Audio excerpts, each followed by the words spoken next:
உங்களுக்கு உங்கள் உங்கள் மீது ஒரு நம்பிக்கை ஏற்படும். இந்த மாரி விஷயங்கள்ல எல்லாம் இவங்க தலையிடுறாங்க, கண்டிக்கிறாங்க. அதேபோல உங்களுடைய கட்சி தொண்டர்களுக்கும், மற்றவர்களுக்கும் வந்து இந்த விஷயம் போய் சேரும். நீங்க ஒரு செக்யுலர் பார்ட்டி அப்படின்னு சொல்லும்போது, இந்த விஷயங்களை எல்லாம் வந்து நாம ஒருபோதும் ஏற்றுக்கொள்ள மாட்டோம். ஒரு ஒரு ஒரு இன்னைக்கு வந்து இது ஒரு தர்காக்கு நடக்குது. நாளைக்கு அது ஒரு மசூதிக்கு நடக்கலாம். நாள கழிச்சு அது வந்து ஒரு தேவாலயத்துக்கு நடக்கலாம். நாள கழிச்சு அது வந்து வேற ஒரு சர்ச்சுக்கு நடக்கலாம். அப்படின்னும்போது நாம வந்து அத அப்படியே கடந்துட்டே போயிட்டே இருக்க முடியுமா?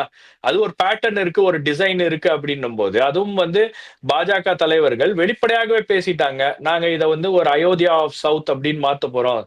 தென்னிந்தியாவுல ஒரு அயோத்தியாவை உருவாக்கப் போகிறோம் அப்படின்ற மாரி அவங்க பேசுனதுக்கு அப்புறம், அதை கண்டிக்காமல் மௌனமாக இருப்பதும், அதை கடந்து செல்வதும் ஒரு மிகவும் ஒரு ஆபத்தான ஒரு போக்கா நான் பார்க்கிறேன். அத தாவேக்காவினர் நிச்சயமாக செய்ய வேண்டும்.